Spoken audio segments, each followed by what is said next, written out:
Hello students, welcome back to my YouTube channel. How are you class first. आज की इस video में ये स्पेशली मदर्स के लिए है जो अपने बच्चों को घर पर पढ़ाती हैं। तो जैसे अगर आपको नहीं पता है कि किस सिलेबस के अकॉर्डिंग हमें चलना चाहिए जिससे बच्चे को हिंदी बहुत ही अच्छे से आ जाए, इस वीडियो पर है घर पर हिंदी पढ़ाने व लिखाने का तरीका। आज मैं आप लोगों को ये बताऊंगी कि आप अपने बच्चे को कैसे घर पर ही हिंदी बिल्कुल परफेक्ट कर सकते हैं, किस तरीके से करें, किस मेथड से करें। तो मैंने यहाँ पे सिलेबस पूरा आप लोगों के साथ शेयर करा है, एक एक करके डिसाइड करते हैं, डिस्कस करते हैं उसके ऊपर किस तरह से आपको पूरा सिलेबस कंप्लीट कराना है। नंबर 1 पर है आपका दिया हुआ है स्वर व्यंजन। आपको सबसे पहले बच्चे को स्वर और व्यंजन को परफेक्ट करना है। स्वर आ से आ, व्यंजन का से ज्ञा, तो यहाँ तक आपको परफेक्ट करना है। पहला करना है आपको वर्णों की पहचान। आपको सबसे पहले बच्चे को जब फर्स्ट क्लास में आ जाता है, वैसे तो प्रेप में ही कर देते हैं, उसको एक बार और आप वर्णों की पहचान कराइए। उसको लिखना पढ़ना आना चाहिए कि वो लेटर क्या है। आप पिक्चर देख सकते हैं, किसी की भी इस तरह से एग्जाम्पल है, ऐसे पिक्चर बना दीजिए। उसके बाद आप बच्चे को कहिए कि ये किस अक्षर से स्टार्ट होता है, उसका वो अक्षर लिखो। इस तरह से बच्चे को पिक्चर को देखकर बहुत अच्छे से पहचान हो जाएगी। लास्ट है मिलान करना। आपको मैचिंग भी आपको बतानी है, अक्षरों से अक्षरों को मैच करो या फिर आप चित्र देखकर उनके अक्षरों से मिलाने के लिए कह सकते हैं। उससे भी बच्चे को बहुत हेल्प मिलेगी कि किस अक्षर से कौन सी पिक्चर या कौन सा चित्र मैच होगा। नेक्स्ट लिख लेते हैं। ये तो हमारा स्वर और व्यंजन हो चुका है। आगे भी आपको पता चलेगा और किस किस तरह से आप हिंदी को पढ़ा सकते हैं। नंबर 2 पर है 2 अक्षर वाले शब्द। उसके बाद हमारे 2 अक्षर वाले शब्द आ जाते हैं अक्षरों के बाद, जैसे कि कब, जब, अब, इस तरह से।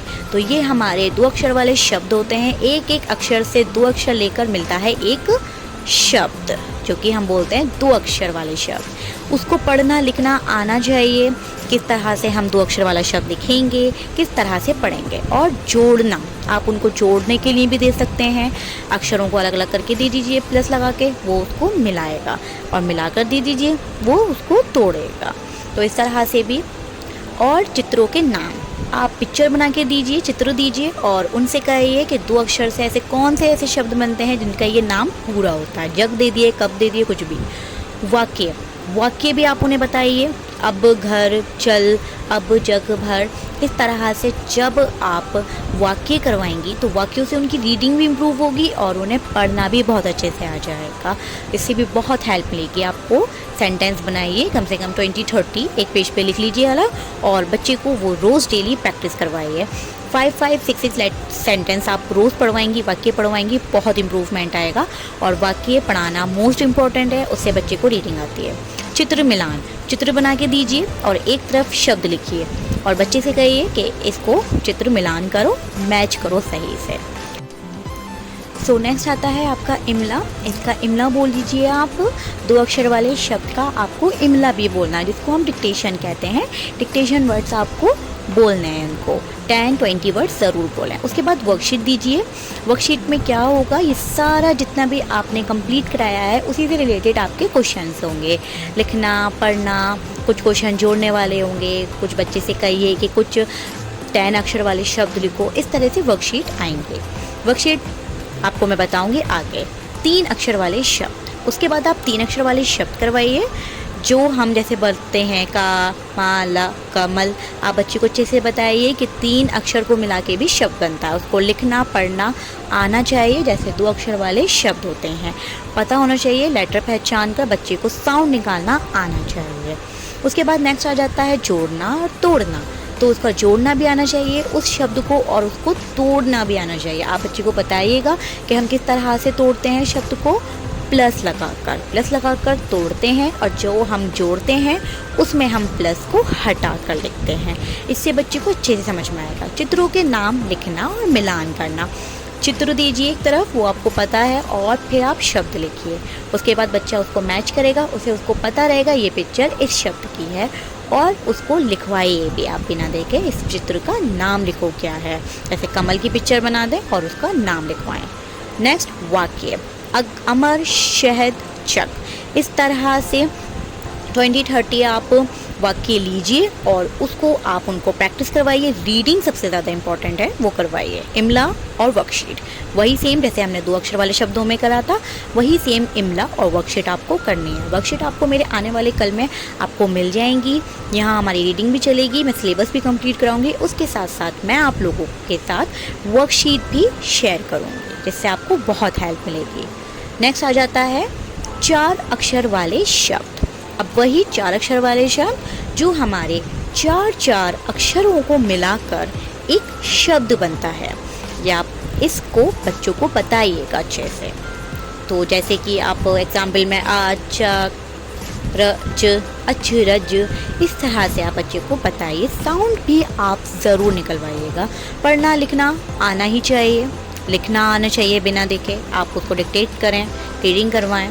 जोड़ना और तोड़ना आना चाहिए। आ, च, क, न, अचकन मिलाना आना चाहिए। और अगर आप तोड़ रहे हैं तो फिर आपको प्लस लगा के तोड़ना है, तो ये आप बता देगा। चित्र के नाम लिखना और मिलाना वही सेम जो हमने 3 लेटर्स में पढ़ा था अभी। चित्र के नाम को लिखना भी है और मिलाना भी है। वाक्य दीजिए। अनवर अदरक रख, वही ऐसे 20-30 वर्ड्स दे दीजिए मिलाकर वाक्य बनाकर। प्रैक्टिस करवाइए। इमला और वर्कशीट ये मोस्ट इम्पॉर्टेंट है हर सभी के बाद।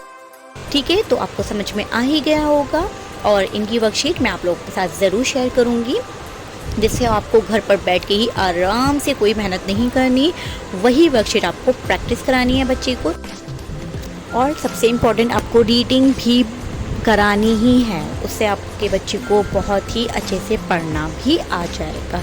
सो नेक्स्ट देखते हैं, हमारा 5th पॉइंट है मात्राएं। तो जैसे कि मात्राएं आप अपने बच्चे को या स्टूडेंट को ज़रूर बताइए। पहले तो मात्राएं हमारे किस किस अक्षर की होती हैं, आप पहले उन्हें ये बताइए। जैसे कि मात्राएं होती हैं आ, ई, ऊ, रे, ए, बड़ा ए, छोटा ओ, बड़ा ओ, छोटा अंग, बड़ा आ। तो इन सब की मात्राएं होती हैं, आप इसको ज़रूर बताइए। उसके बाद उनको ना मात्राएं एक एक करके आप सबके साउंड, सबके शब्द बताइए। अभी हम एक एक करके यहाँ डिस्कस करेंगे मात्राओं को। तो हम सबसे पहले लेते हैं आ की मात्रा। तो आप के साथ मैं पहले आ की मात्रा का शेयर कर रही हूँ, वो देख लीजिए आप, फिर हम आगे और डिस्कस करते हैं। तो जैसे कि हमने ले ली पहले आ की मात्रा, सबसे पहले आ की मात्रा ही सिखानी है और आ की मात्रा ही सीखते हैं। तो पहले आप आ की मात्रा ले लीजिए। पहले उसकी आप क्या करेंगे, आ की मात्रा लेकर उसकी पहचान करवाएंगे कि आ की मात्रा कैसे लगी हुई होती है। ऐसे बिल्कुल स्टैंडिंग लाइन की तरह लगी हुई होती है। बच्चे को इस तरह से बताइए स्टैंडिंग लाइन की तरह बना हुआ होता है, वो हमारी आ की मात्रा होती है। उसकी आवाज़, उसकी साउंड निकलवाइए। आ की मात्रा का साउंड क्या निकलता है, आ खींच कर निकलता है। इस तरीके से आप बताइए, समझ में आएगा उसके बहुत अच्छे से। इंग्लिश में आ खींच कर, किसी भी लेटर के आगे लगाओगे बेटा तो आ ही निकलेगा इसका साउंड, खींच कर, का, इस तरीके से। नेक्स्ट आ जाता है आपका, आप और अच्छे से समझाने के लिए डीपली बच्चे को आप क्या कर सकते हैं। नेक्स्ट ध्वनि, ध्वनि मतलब अक्षर, अक्षरों के आगे मात्राएं लगा लगा कर उनका साउंड बताइए। का आ की मात्रा का, खा आ की मात्रा खा। इस तरह से आप ध्वनि के, जो ध्वनि कहते हैं अक्षर को ही कहते हैं, उनके आगे मात्राएं लगाकर उसका साउंड बताइए। अक्षर व ध्वनि को जोड़ने मात्राओं के साथ, जैसे कि एग्जाम्पल आप ऐसे बता सकते हैं, जो अक्षर होते हैं उनको बताइए अगर मात्रा जोड़ेंगे हम उसके साथ तो उनकी क्या आवाज़ निकलेगी। एग्जाम्पल का आ की मतलब का, खा आ न खान। इस तरह से आप ये प्लस करके दे सकते हैं उनको और वो जोड़ेंगे इसको, तो उससे भी उनको समझ में आएगा कि मात्राएं वाले शब्दों को हम कैसे जोड़ते हैं या कैसे तोड़ते हैं। तो इसके आगे आपको देखना है अक्षर और मात्रा को अलग अलग करना है। पहले था हमारा जोड़कर बताइए, अब है उनको अलग अलग करना है, अक्षर और मात्राओं को। एक ये वाला क्वेश्चन भी आप बच्चों को करा सकते हैं। एक शब्द दे दीजिए और कहिए कि ये वाले शब्दों की मात्राओं को अलग करिए और अक्षर को अलग करिए और बताइएगा कि प्लस लगाना ही है, तभी हमारा तोड़ पाएगा। तो नेक्स्ट देखिए इमला। इमला बोलना बहुत इम्पॉर्टेंट है। आप शब्दों का इमला बोलिए, बच्चा बिना देखे लिखेगा, उससे बच्चे को याद रहेगा शब्द। उसका साउंड से आप बताइए, सब तरह से आप उसको इमला बोलिए। नेक्स्ट है चित्र के शब्द। चित्र बनाकर दीजिए और उनके शब्द लिखवाइए और सुलेख करवाइए, राइटिंग करवाइए। राइटिंग करने से बच्चे को बहुत ही ज़्यादा इम्प्रूवमेंट आता है, राइटिंग भी अच्छी होती है और रीडिंग स्किल्स भी बहुत अच्छी हो जाती है एंड उसको वो शब्द बहुत अच्छे से मेमोराइज हो जाते हैं।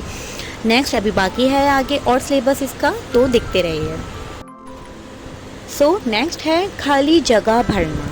आप बच्चों को शब्द से मिलाकर कुछ खाली स्थान दे सकते हैं जिसमें बच्चा अक्षर को पुट करेगा।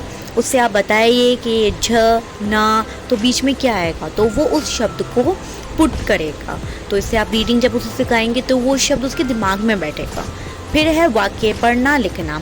वाक्यों को पढ़ना लिखना भी आना चाहिए। आप शब्द लीजिए आ की मात्रा के और उसको उसकी रीडिंग करवाइए और उसको लिखवाइए भी वो शब्द। उससे आपको शब्द से वाक्य बना के दीजिए जिससे वो वाक्य को पढ़ेगा और उन शब्द को लिखेगा, उसको बहुत अच्छे से याद रहेगा। ठीक है, अब आता है सही मात्रा के शब्द। अब सही मात्रा पर शब्द का गोला लगाइए या टिक लगाइए, इस तरह से दे सकते हैं। 2 या 3 शब्द आप दीजिए, एक सही दीजिए, 2 जगह आप गलत शब्द लिखिए। उसके बाद उसको बोलिए कि कौन सा सही है, उस पर ही आपको गोला लगाना है। तो आप कुछ इस तरह से भी क्वेश्चन बच्चे को बनाकर दे सकते हैं उसके सिलेबस के अकॉर्डिंग। ऐसे भी शब्द बहुत आते हैं एग्ज़ाम में। उसके बाद आते हैं प्रश्न उत्तर। आप प्रश्न उत्तर भी दे सकते हैं बच्चे को, जैसे कि फॉर एग्ज़ाम्पल कमला इधर आ पाठशाला जा। तो बच्चा जब आप क्वेश्चन देंगे कमला इधर आ डैश जा, कहाँ जा, तो बच्चा लिखेगा पाठशाला जा। उसके बाद आ जाता है टेस्ट एंड वर्कशीट। सारा पूरा सिलेबस कंप्लीट कराने के बाद आप टाइम टू टाइम टेस्ट और वर्कशीट ज़रूर देते रहिएगा, जिससे बच्चे को पिछला रिवीजन होता रहेगा प्रीवियस वर्क और आगे के लिए वो और भी ज़्यादा परफेक्ट हो जाएगा। आप कुछ नहीं करना, आप एक काम कर सकते हैं, एक रूटीन बना लें बच्चे का और उसके हिसाब से आप दे सकते हैं। पहले आप क्या कर लें, पहले आप उसको लर्निंग करवा दें बहुत ही अच्छे से। उसके बाद आप उसी वर्क की प्रैक्टिस करवाएं, रोज़ डेली 2-3 पेजेस आप करवा लें। उसके बाद फिर उसी वर्क का आप पहले रिवीजन करवाएं। उसी वर्क करने के बाद उसकी वर्कशीट, रिवीजन और वर्कशीट मतलब दोनों सेम ही है। रिवीजन वर्क करवाने का मतलब वो वर्कशीट ही होता है।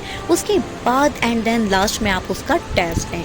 इससे आपके बच्चे को भी इम्प्रूवमेंट होगा आपके बच्चे में और उससे आपको पता चलेगा कि बच्चा कहाँ सही है और कहाँ गलत है, किस चीज़ में बच्चे को और ज़्यादा इम्प्रूवमेंट करने की ज़रूरत है। तो आई होप कि मेरे आज के सारे पॉइंट्स आपको समझ में आ गए होंगे एंड आगे भी जैसे हमने आ की मात्रा का डिस्कस करा है, आ की मात्रा को हम इस तरह से बच्चे को समझाएंगे, इस तरह से हम पढ़ाएंगे। उसी बेस पर आप छोटी ई की मात्रा, बड़ी ई की मात्रा, ऊ, बड़े ऊ की मात्रा, सब तरह की मात्राओं को आप इसी टॉपिक, इसी पैटर्न के हिसाब से आप पढ़ाना है। आपको वाक्य, सही शब्द पर गोला लगाना, प्रश्न उत्तर, वर्कशीट, खाली स्थान, इमला, इस तरह से ही सारी मात्राओं को इसी पैटर्न से आपको पढ़ाना है। आप घर पर ही बैठकर बच्चे को बहुत ही अच्छे से तालीम दे सकती हैं। इस वीडियो से आपको बहुत हेल्प मिल जाएगी किस पैटर्न से आपको बच्चे को पढ़ाना है। मैं एक टीचर हूँ, होम ट्यूशन प्रोवाइड करती हूँ। मैं अपने ट्यूशन में अपने ऑल स्टूडेंट को इसी पैटर्न से पढ़ाती हूँ। मेरी जितनी भी मात्राएं होती हैं, ई, बड़ी ई की, छोटे ऊ की, सब तरह की मात्राएं, पूरा हिंदी का होल सिलेबस मैं इसी पैटर्न के हिसाब से पढ़ाती हूँ। इसी को फॉलो करती हूँ बहुत अच्छे से और यही एक्सरसाइजेस मैं बच्चों को देती हूँ। इंशाल्लाह माशाल्लाह से बच्चे बहुत ही इम्प्रूव कर देते हैं ऐसे पैटर्न के अकॉर्डिंग। पैटर्न अगर हमें पता चल जाए किस बच्चे को किस तरह से पढ़ाना है तो बहुत ही आसान हो जाता है। आप मदर्स हैं, आप घर पर रहती हैं, तो आप बस वीडियो को देखिए और उसी पैटर्न को फॉलो करके अपने बच्चे को स्टार्ट करिए पढ़ाना। मेरे चैनल पर आपको पूरा फर्स्ट क्लास का होल सिलेबस मिलेगा, क्या क्या आपको कराना चाहिए, बच्चे के एग्ज़ाम में क्या आ सकता है, क्या नहीं आ सकता है, और भी रिलेटेड वीडियोस मेरे चैनल पर आपको मिल जाएंगी। आप जाकर मेरे चैनल पर देख सकते हैं और अगर ये वीडियो पसंद आया तो एक लाइक ज़रूर दे दिएगा। ठीक है, अल्लाह हाफ़िज़।